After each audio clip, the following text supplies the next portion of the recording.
Hello, my name is Paul Younger. I'm an architect and senior associate with Hewitt Studios. I'm very pleased to be talking to you today about our K-Port initiative and what we see as the important link between electric vehicles, renewable energy and the built environment. First of all, I'll briefly introduce our practice, as you may not have heard of us.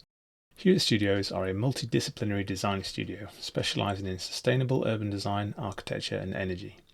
We were named Sustainability Architect of the Year in 2014 and 15 for our seamless integration of sustainable and architectural design. Our award-winning buildings create inspiring spaces for their users and valuable environmental demonstration projects for our clients and the bodies that fund them.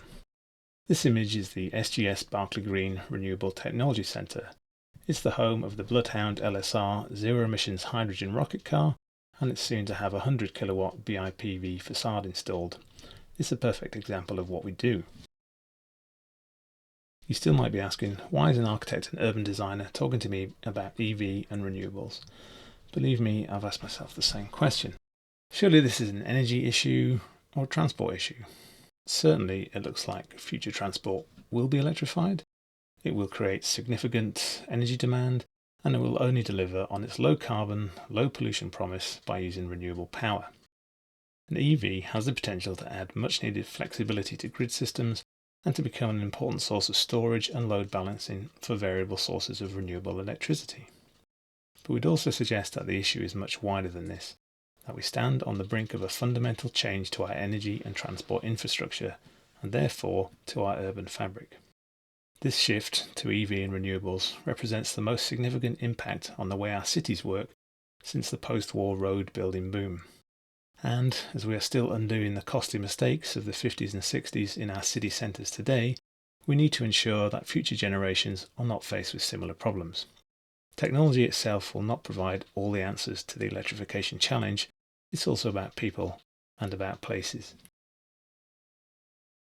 So what is the electrification or the EV challenge? Well, as set out by the policymakers, the key challenge is to accelerate EV adoption with the ultimate aim of it reducing greenhouse gases, reducing air pollution, reducing noise pollution, reducing fuel imports, and promoting economic growth. In order to do this, we need an infrastructure which will incentivize positive behavioural change, to remove the barriers to adoption, the people factor, provide a long-term sustainable legacy, we don't want any white elephants, it's the place factor, avoid common procurement pitfalls, cheapest option is rarely the best long-term option, reduce the perceived risks associated with EV charging, achieve deliverable solutions on the ground, real projects with real measurable benefits, and crucially, meet the growing energy demand with renewables, otherwise you're not going to deliver many of those key benefits. Let's look at some of those considerations in more detail. Firstly, from a user perspective. Effecting positive behavioural change effectively means removing barriers to EV adoption. Most existing solutions do not address the fundamental concerns of the people who would like to use them. EVs are too expensive for a lot of us. Even a tiddler like this little smart car costs 20k before grants. We need to make EVs financially accessible to more users. Lack of off-street parking is another deal breaker. Many potential EV users live in flats or terraces and are unable to charge their vehicles conveniently at home. As battery capacities grow, charging times increase, and soon it won't be possible to fully recharge your vehicle overnight, even if you can charge at home. For example, the Jaguar I-Pace already takes up to 13 hours to charge with a typical 7 kilowatt fast home charger. This is also too long to wait mid-journey or parked up at work. Where charging infrastructure does exist, customers will avoid using the service if it's not sufficiently visible, attractive or accessible. Existing EV charging facilities are often in back-of-house locations or attached to, say, a hotel or leisure centre where the EV drivers aren't always that welcome. Patchy charging infrastructure leads to user anxiety over whether they will be able to refill their car during their journey or when they arrive, often referred to as range anxiety. And finally, we have what we call experience anxiety. During a charging session, users really need access to a cafe and a toilet as a minimum.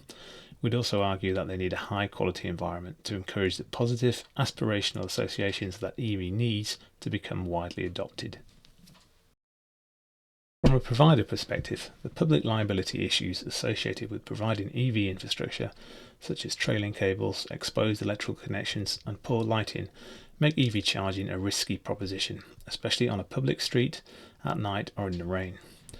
Most EV manufacturers state that charging can safely take place in the rain as long as the equipment is dry, the car is dry, and the operator is dry. Very few EV charging solutions are compliant with accessibility regulations, creating issues for less able users in terms of egress from their vehicles, access to the charging inlet on their vehicle, access and operation of the charging point. It's likely that infrastructure providers will face increasing pressure on these subjects moving forwards. And what happens to the infrastructure when it becomes obsolete? Most current solutions can't be effectively reused or repurposed. This leaves the procuring body with a long-term liability. Public bodies are also required to constantly pursue best capital value, i.e. lowest cost solutions. These are rarely the best overall value solution, sometimes leading to long-term issues with operations and maintenance. And most EV charging solutions are fairly agricultural, having grown out of the solar farm industry or out of petrol station forecourts. They simply aren't of high enough design quality to be granted planning permission in many of the locations they are most needed, such as historically sensitive urban centres subject to significant scrutiny. Indeed, a lot of the companies offering them don't have the required breadth of expertise to deliver a fully integrated EV charging hub. The issue really needs to be considered holistically, not in separate silos of transport or development or energy. Yes, energy. If we overcome all those other challenges and EV uptake does increase, significant additional demand will be placed on the existing power infrastructure, creating a potential increase in peak stress on the grid. Presumably the cost of DNO connections will become increasingly expensive as a result, and the cost of EV ownership will rise further. And as I've mentioned, the energy for EV charging really needs to come from a renewable source in order to be low or zero emissions and to meet the political targets. This brings its own challenges in terms of variability and availability. It is clear that new smart infrastructure models will be required with more local energy generation and storage in order to combat this, and that this new infrastructure will need to be carefully integrated into the urban environment in order to avoid negative impact now and in the future. In light of the manifold challenges faced by the service and energy providers charged with accelerating EV adoption and their users, we decided that a fresh approach was required, a fully integrated proposal that takes on board all these considerations and addresses them within a single elegant solution. The concept for our K-port derives from the Japanese notion of komarebi, the dappled light which occurs when sunlight shines through the leaves of a tree. The essence of the tree is apparent throughout the design, from the form of the canopy itself and the timbers which make up its structure to the collection and use of solar energy and rainwater. This is effectively photosynthetic architecture. This canopy or this product is only the first piece of the jigsaw. First to market brands like Apple and Tesla have been successful in capturing a loyal and supportive customer base, and there are clear lessons to be learnt from them. First, design and make the best products you possibly can, but then use data and feedback to make your products better and engage with your customers to ensure ongoing participation. A key way these disruptive brands make significant inroads into consumer consciousness is through clever high street positioning, creating accessible, welcoming environments like those Apple and Tesla stores in prominent locations which focus as much on brand building, education and storytelling as they do on hard sales. Interestingly, lowest cost is not a key driver in either the Apple or Tesla business models, although demonstrable innovation, perceived quality, sustainable credentials and good design all are. All these things lead to an increased engagement and lead directly to rapid adoption of new technologies and stimulating market demand. We need to recognise and utilise the significance of personal motivation in the move to low carbon solutions. Primarily, K-port provides an appealing, high quality urban charging environment. It's an attractive front of house EV charging offer with a focus on well-being, health and sustainability. We believe that this will help drive motivational changes in behaviour, eroding barriers to adoption by this people-centred approach. As mentioned earlier, one of those barriers is the cost of entry, so we're trying to position K-port where it can deliver most benefit to most people. It is not designed for motorways or service stations or out-of-town retail parks or anywhere else where you've already got to have an expensive EV to access it. Instead, it's designed for urban centres, where the majority of people live and the majority of people can access it on foot, by cycle or scooter, or by public transport. The intention is that every K-port will have at least one dedicated car club space associated with it in order to unlock personal electric transport for almost anyone with a driving licence. K-port will be safe to use day or night. There is integrated low energy lighting and optional CCTV to create a safe environment after dark. This is really important in the urban areas where it's intended to be deployed. LED lines of light are incorporated along the main structural glulam beams and columns to emphasize the structural forms at night, and the tips of these LEDs provide a coloured bay-free indicator so that users can see at a glance if there's an available space in the K-port. The full canopy means that cars and users are kept dry and cool. There's a path on the roadside of the bays to ensure the safe separation of pedestrians from charging activities, and the layout's fully compliant with current accessibility legislation. It also includes a walkway between every other bay to facilitate easy access to vehicles and their charging inlets. Finally, the charge points are fully protected by curbs and barriers in line with the IET Code of Practice. K-port can be implemented very rapidly. We have an established supply chain ready to provide an entirely prefabricated construction. A typical K-port can be procured in less than 9 months, including obtaining of statutory permissions. The actual time required on site is less than a month with minimal environmental disruption. K-port is easy to procure by virtue of its flexibility and scalability. We developed a kit of parts capable of adapting to any site in modules of 2 or 4 charging bays. It is easily configured for use by domestic EVs, taxis, or to provide electric mobility charging. In addition to this, a cafe module can be provided based on the same structural components as the charging bay to provide the high quality leisure business space that users will need for the duration of their charging session, or to provide a demonstration and education space for the promotion of EVs and other sustainable technologies.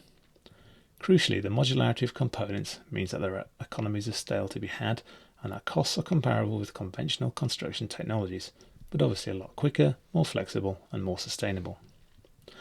We've addressed the issue of legacy by developing a timber structure which is designed for disassembly and reuse at the end of its life. It can be relocated to another site of the canopy, it can be reused to create a building, or disposed of as biomass fuel. And finally, K-port is easy to maintain. The PV canopy is easily cleaned from a MUPE or using a robot window cleaner, and the timber structure has a simple 5-year maintenance cycle recoated with a readily available surface treatment. K-port is energy and resource efficient. It has a carbon sequestering FSC certified laminated timber structure, rainwater harvesting and sustainable drainage systems incorporating permeable surfacing and planting fed by water directly from the canopy, and it can enable a net gain in biodiversity via soft landscape provision and rain gardens. The first K-ports which are being built also incorporate integrated energy generation from the glass-to-glass solar PV canopy, integrated battery storage in associated feeder pillars or switch rooms, and smart charging, balancing EV demand with electricity supply. I think it's important to say that it's not self-sufficient in energy terms. A typical 16-bay K-port will generate enough energy for about 1,000 charging events a year, but the smart tech helps shave off the peaks and fill in the troughs, reducing pressure on the grid connection. It generates some useful income selling to the grid, as well as providing assurance that important safety features like lighting, communications and CCTV will always have the power they need to remain operational. The PVs also visually connect EV and renewables, which, as you'll gather by now, we think is really important. To further meet the energy challenge, future K-ports will be smart city enabled. These will provide greater energy resilience and autonomy through their ability to generate and store renewable energy across an entire district, dynamically trade and moderate energy demand across the same area, and to interact with electric vehicles in a more sophisticated way through vehicle to grid, both charging but also discharging vehicles when power is needed elsewhere. The result will be a significant reduction in energy costs and carbon footprint for the K-port operator and its district partners, as well as the virtual elimination of any energy downtime and a new and closer relationship between energy providers and consumers. We're talking to the Berkeley Green Renewable Centre, the building in our first slide and number 16 on this diagram, about implementing some of these measures within their wider campus, the Gloucestershire Science and Technology Park. Indeed, K-port is already a planning-proven, funder-friendly and deliverable solution. It formed the basis of successful bids made by both the West of England and North East combined authorities to the Office for Low Emission Vehicles £40 million Go Ultra Low scheme back in 2016, And now we are seeing the first Go Ultra Low funded K-ports being delivered for the West of England Combined Authority. This photograph was taken in Portishead just a couple of weeks ago. It's a very prominent site on the marina, surrounded by residential flats, shops and community facilities, basically subject to a lot of planning scrutiny. A lower quality, less well designed solution simply wouldn't have been permitted here. The second stream of K-ports is being delivered with ESB Energy and Siemens on behalf of Transport for London. K-port is referenced in the Mayor of London's infrastructure delivery plan as a model rapid charging hub, a priority focus of the plan. This K-port in Glasskyard, Woolwich will be TfL's first purpose-built standalone EV charging hub in the capital, and also their largest rapid charging hub upon completion, with 8 rapid and ultra-rapid charging units. It will provide dedicated taxi and car club charging spaces, as well as multi-mode transport options, courtesy of its location at the Woolwich Ferry Terminal. The timber frame for this has been installed next week, and the canopy the week after. We've just completed an exercise for Plymouth City Council developing concepts for a network of journey hubs designed to make travelling around the city cleaner and greener. To help curb emissions and encourage residents and visitors to use low carbon modes of transport, the Council aims to install up to 50 journey hubs across Plymouth by 2023. Each hub will provide electric vehicle charging points, e-bikes, car club space and links to public transport. The scheme also includes plans for the UK's first seagoing electric ferry. So, what can we conclude from our first ventures into this new territory? Well, it's likely that future transport will be electrified and will create significant additional energy demand, and it will only deliver on its low carbon, low pollution promise by using renewable power. EV has the potential to become an important source of storage and load balancing for variable sources of renewable electricity. It's clear that we stand on the brink of a fundamental change to our energy and transport infrastructure, and therefore to our cityscapes. K-port uniquely recognises the importance that high quality, innovative and sustainable design has to play in leveraging a successful outcome for our cities and their inhabitants in this step change. K-port represents a user-centred approach which is often missing from smart solutions. Technology is important, but how the user interacts with this technology is key. In his book Emotional Design, Don Norman writes, "Positive emotions are critical to learning, curiosity and creative thought." The psychologist Alice Eisen and her colleagues have shown that being happy broadens the thought processes and facilitates creative thinking. Her studies tie attractive design to positive attitude. Crucially, it is this positive user experience which will enable the tangible outcomes, the behavioural change which will result in lower emissions, better air quality and a better quality of life. We want our emerging network of K-ports to become a living laboratory for debate. We hope that these projects will provide the evidence required by policymakers and stakeholders to pursue a user-centred approach to renewing our city's transport and energy infrastructures, creating a long-lasting, sustainable legacy that we can all enjoy. Thank you for listening to me today. I'm happy to answer any questions that you may have via the chat. Goodbye.